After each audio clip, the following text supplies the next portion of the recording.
আসসালামু আলাইকুম। Technique easy এডুকেশনের পক্ষ থেকে আপনাদের সবাইকে জানাচ্ছি আন্তরিক শুভেচ্ছা এবং অভিনন্দন। প্রিয় শিক্ষার্থীরা, চলে আসলাম আরও একটা পর্ব নিয়ে। আজকের পর্বে রাজশাহী বোর্ড ২০২৩ সালে আসা এই সৃজনশীল প্রশ্নটা ইজি হায়ার ম্যাথ বই থেকে সমাধান করব। ইজি হায়ার ম্যাথ বইয়ে প্রত্যেকটা প্রশ্নের পাশে একটা করে কিউআর কোড দেওয়া রয়েছে। স্ক্যান করা মাত্রই ওই নির্দিষ্ট প্রশ্নের সমাধানের ভিডিও আপনারা দেখতে পাবেন। এটা আপনাদের জন্য অনেক বেশি উপকারী হবে, তাই আশা করব সবাই ইজি হায়ার ম্যাথ বইটি সংগ্রহ করে ফেলবেন ইনশাআল্লাহ। তো এখানের মধ্যে রাজশাহী বোর্ড ২০২৩ সালে যে সৃজনশীল প্রশ্নটা এসেছে তার উদ্দীপকে কিছু তথ্য দেওয়া রয়েছে।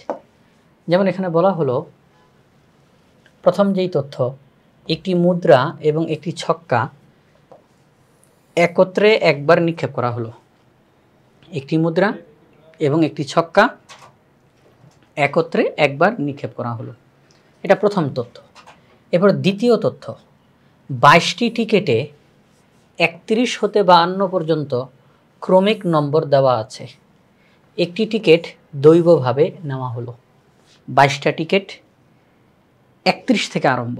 একটা টিকিটের গায়ে 31 লেখা, আরেকটা টিকিটের গায়ে 32 লেখা, আরেকটা টিকিটের গায়ে 33 লেখা। এইভাবে করে 31, 32, 33, 34, 35 সিরিয়াল বাই সিরিয়াল লিখতে লিখতে 52 পর্যন্ত লেখা রয়েছে এই 22টা টিকিটের মধ্যে। তো সেই 22টা টিকিটের মধ্যে একটা টিকিট উঠানো হলো। বাস এই কথা বলি, শেষ এখানের তথ্য। তো এই তথ্যের আলোকে সৃজনশীল প্রশ্নটার সমাধান করতে হবে। সবার প্রথমে ক নাম্বার যে প্রশ্নটা, এখানে বলা হলো সেপ্টেম্বর মাসে কোনো শহরে 12 দিন বৃষ্টি হয়েছে। একটা তথ্য জানানো হলো, সেপ্টেম্বর মাসে কোনো একটি শহরে 12 দিন বৃষ্টি হয়েছে। তাহলে 5 সেপ্টেম্বর বৃষ্টি না হওয়ার সম্ভাবনা নির্ণয় করো। সেপ্টেম্বর মাসে বৃষ্টি হয়েছে 12 দিন। এবার তারা জানতে চাচ্ছে সেপ্টেম্বরের 5 তারিখ, 5ই সেপ্টেম্বর, ওই দিন বৃষ্টি না হওয়ার সম্ভাবনা বের করতে বলা হয়েছে। খুবই সহজ একটা অঙ্ক। যেহেতু 12 দিন বৃষ্টি হয়েছে, তাহলে এই 5 সেপ্টেম্বর ওই 12 দিনের অন্তর্ভুক্ত হবে না, কারণ ওই 12 দিন তো বৃষ্টি হয়েছে। কিন্তু তারা বলতেছে 5 সেপ্টেম্বর বৃষ্টি হয় নাই, এইটার সম্ভাবনা বের করো। তাহলে অবশ্যই বৃষ্টি হয়েছে এটার ভিতরে আমরা ঢুকবো না। সেপ্টেম্বর মাস 30 দিনে, 30 দিনের মধ্যে যদি 12 দিন বৃষ্টি হয়, তাহলে বৃষ্টি হয় নাই কত দিন? 18 দিন। তাহলে এই 5ই সেপ্টেম্বর ওই 18 দিনের অন্তর্ভুক্ত হবে, কারণ আমরা চাচ্ছি বৃষ্টি না হোক সেপ্টেম্বরের 5 তারিখে। তাহলে এই 5 সেপ্টেম্বর ওই 18 দিনের অন্তর্ভুক্ত হবে। তো এখন তারা জানতে চাচ্ছে যে 5 সেপ্টেম্বর এটা তো একটা দিন, তো এই 5 সেপ্টেম্বর এটা ওই দিনে বৃষ্টি না হওয়ার সম্ভাবনা বের করো। সম্ভাবনার সূত্র কি? ভগ্নাংশের নিচে অর্থাৎ হর হিসাবে বসে সমগ্র ফলাফল, বৃষ্টি হোক না হোক সব নিচে বসবে হর হিসাবে। তাহলে সেপ্টেম্বর মাস 30 দিনে, তাহলে ওই 30 এটা বসবে হর হিসাবে। আর লব হিসাবে কি বসবে? অনুকূল ফলাফল। অনুকূল ফলাফল মানে শর্ত মেনেছে যারা। তাহলে এখানে তারা বলতেছে বৃষ্টি হয় নাই, 5 সেপ্টেম্বর বৃষ্টি হয় নাই, এটার সম্ভাবনা বের করো। তাহলে বৃষ্টি হয় নাই কয় দিন যেন? 18 দিন। তাহলে এই 5 সেপ্টেম্বর ওই 18 দিনের অন্তর্ভুক্ত। তাহলে এই 18 দিন শর্ত মেনেছে, বৃষ্টি হয় নাই, তাহলে এই 18 বসবে উপরে। তাহলে আমরা সহজ কথায় বলতে পারি 18/30 এটি হচ্ছে 5ই সেপ্টেম্বর বৃষ্টি না হওয়ার সম্ভাবনা। একদম সহজ অঙ্ক, একেবারে সহজ অঙ্ক। তাহলে এই যে আমরা সমাধানটি দেখাচ্ছি, আমরা জানি সেপ্টেম্বর মাসের দিন সংখ্যা 30, বৃষ্টি হয়েছে 12 দিন, তাহলে বৃষ্টি হয় নাই 18 দিন। 5 সেপ্টেম্বর এটা তো নির্দিষ্ট একটা দিন, তাই না? একটা দিন।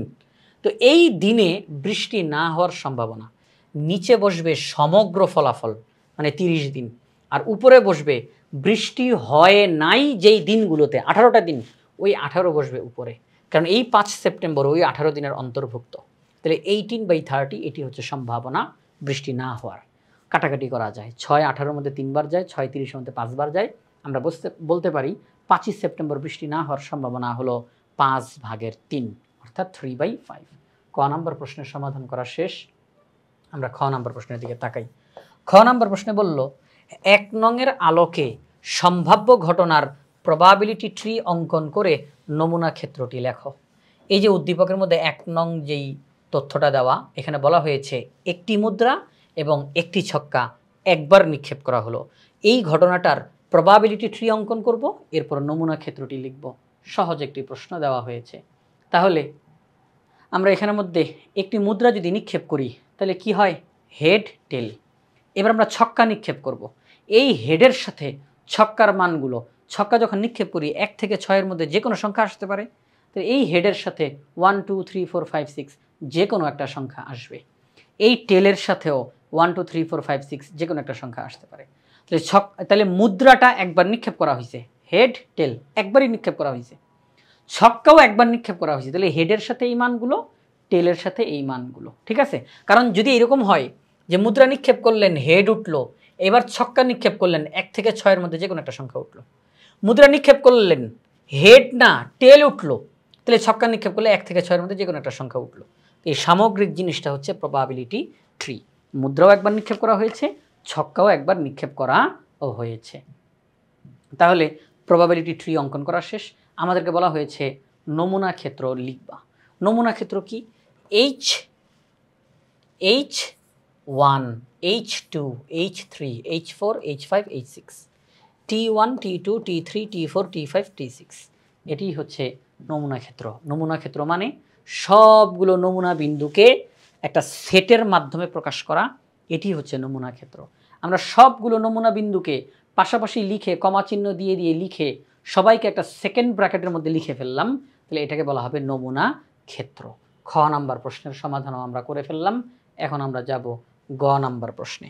গ নাম্বার প্রশ্নে বলা হয়েছে নির্বাচিত টিকিট। নির্বাচিত টিকিট মানে কি? ওই যে বলা হয়েছিল এখানের মধ্যে এটা হবে 2 নাম্বার তথ্য হবে। হ্যাঁ, এটা হবে 2 নাম্বার তথ্য। এটাও 1, এটাও 1 না, এটা হবে 2। হ্যাঁ, আচ্ছা, তো এই যে 2 নং যেই তথ্য, এখানে 22টা টিকিট ছিল, 31 থেকে 52 পর্যন্ত নাম্বার লেখা রয়েছে সিরিয়াল বাই সিরিয়াল। তো ওই 22টা টিকিটের মধ্যে একটা টিকিট উঠানো হয়েছে, তাই না? একটা টিকিট উঠানো হয়েছে। এখানে বলা হলো ওই যে টিকিটটা উঠানো হলো নির্বাচিত টিকিট, নির্বাচিত টিকিটের নম্বরটি জোড় অথবা 9 এর গুণিতক, জোড় অথবা 9 এর গুণিতক হওয়ার সম্ভাবনা নির্ণয় করো।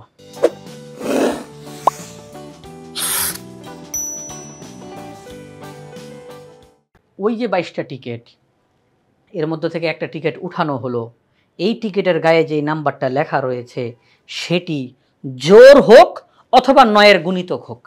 9 এর গুণিতক মানে 9 এর নামতা, 9 দিয়ে ভাগ যায় যেই সংখ্যাগুলো, 9 একে 9, 9 দুগুণে 18, 3 নং 27, যেই সংখ্যাগুলো 9 দিয়ে ভাগ যায় তারা হচ্ছে 9 এর গুণিতক।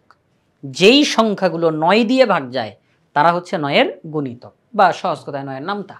তো আমাদেরকে বলছে যেই টিকিটটা উঠানো হলো তার গায়ে যেই সংখ্যাটা লেখা রয়েছে সেটি যেন জোড় সংখ্যা হয় অথবা 9 এর গুণিতক হয়। এই দুইটার একটা হইলেই আমরা খুশি, জোড় হইলেও খুশি, 9 এর গুণিতক হইলেও খুশি। দুইটা শর্তের যে কোনো একটা শর্ত মানলেই যথেষ্ট। তাহলে চলেন আমরা এখন গ নাম্বার অঙ্কের সমাধান করি। 31 থেকে 52 পর্যন্ত মোট 22টা সংখ্যা, তাহলে 22টা টিকিট, তাই না? দেওয়া আছে মোট টিকিটের সংখ্যা 22টি, যেগুলোতে 31 থেকে 52 পর্যন্ত ক্রমিক নম্বর দেওয়া রয়েছে। 31 থেকে 52 পর্যন্ত যেই সংখ্যাগুলো, তাদের মধ্যে জোড় সংখ্যা যারা, জোড় সংখ্যা যারা 32, কারণ আরম্ভই হয়েছে 31 থেকে, তো 31 তো আর জোড় না, 32 জোড়, 32 34 এইভাবে করে চলতেছে চলতেছে একেবারে 52 পর্যন্ত। এই সংখ্যাগুলো হচ্ছে জোড়। আমরা কেবলমাত্র জোড় সংখ্যাগুলো লিখলাম। তাহলে আমরা চাই ওই টিকিটের গায়ে জোড় সংখ্যা লেখা থাকুক, তাহলে এই সংখ্যাগুলোর মধ্যে কোনো একটা সংখ্যা যেন সেখানে লেখা থাকে। যদি জোড় সংখ্যা না থাকে তাহলে যেন 9 এর গুণিতক যেন উঠে। যদি জোড় সংখ্যা না উঠে তাহলে 9 এর গুণিতক যেন উঠে, এটা আমাদের চাওয়া। 9 এর গুণিতক কারা? 31 থেকে 52-এর মধ্যে যেই সংখ্যাগুলো রয়েছে তাদের মধ্যে 9 এর গুণিতক হলো 36 আর 45। কারণ দেখেন 32কে সরাসরি 9 দিয়ে ভাগ করা যাবে না, 4 নং 36, 5 নং 45। হ্যাঁ, ওই যে 31 থেকে যে 52, 31 থেকে 52 এর মধ্যে 4 নং 36, 5 নং 45, 6 নং 54, তো 54 তো 52-র বাইরে। হ্যাঁ, 3 নং 27, 27 তো 31-এর আগে। তাহলে 31 থেকে 52-র ভিতরে 4 নং 36, 5 নং 45, 36 আর 45 এই দুইটা সংখ্যা আছে। তাহলে 9 এর গুণিতক হিসাবে 36 আর 45কে পাওয়া গেল। আমরা চাচ্ছি যে ওই টিকিটের গায়ে যদি জোড় সংখ্যা না থাকে তাহলে অন্ততপক্ষে 9 এর গুণিতক যেন থাকে, অর্থাৎ 36 বা 45 এই দুইটার একটা যেন একটু উঠে। ওকে, ফাইন। তাহলে আমরা এই দুইটা শর্তের, দেখেন একটা জিনিস খেয়াল করেন, এই দুইটা শর্তের যে কোনো একটা মানুক, তাহলে এমন সংখ্যা কয়টা আছে? জোড় সংখ্যা আছে, আমরা দেখতে পাচ্ছি এখানে জোড় সংখ্যা 1 2 3 4 5 6 7 8 9 10 11। জোড় সংখ্যা কয়টা? 11টা। খেয়াল করে দেখেন 9-এর গুণিতকে যেই সংখ্যাগুলো আছে 36, এটা কিন্তু জোড় সংখ্যার অন্তর্ভুক্ত হয়ে গেছে অলরেডি। তাহলে একই সংখ্যাকে তো ডাবল হিসাব ধরার দরকার নেই, ওই 36 তো ইতিমধ্যে এখানে হিসাবে ঢুকেই গেছে, সুতরাং তাকে ডাবল ধরার দরকার নেই, একবারই ধরবো।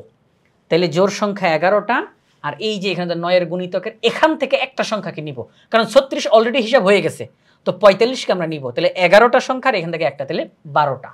তাহলে জোড় অথবা 9-এর গুণিতক এই দুইটা শর্তের একটা না একটা শর্ত মেনেছে এমন সংখ্যা হচ্ছে 12টা। জোড় সংখ্যা অথবা 9-এর গুণিতক এই দুইটা শর্তের একটা না একটা শর্ত মেনেছে এমন সংখ্যা 12টা। কয়টা? 12টা। এই 12টা সংখ্যার কোনোটা জোড়, কোনোটা 9-এর গুণিতক, কোনোটা জোড়, কোনোটা 9-এর গুণিতক, একটা না একটা শর্ত মেনেছে এই 12টা নমুনা বিন্দু। তাহলে আমরা এখন সম্ভাবনা বের করব। নির্বাচিত টিকেটের নম্বরটি জোড় অথবা 9-এর গুণিতক হওয়ার সম্ভাবনা। তো সম্ভাবনার যে সূত্র অনুযায়ী আমরা নিচে কি লিখি? ভগ্নাংশের নিচে সমগ্র ফলাফল 31 থেকে 52 পর্যন্ত মোট সংখ্যা কয়টা?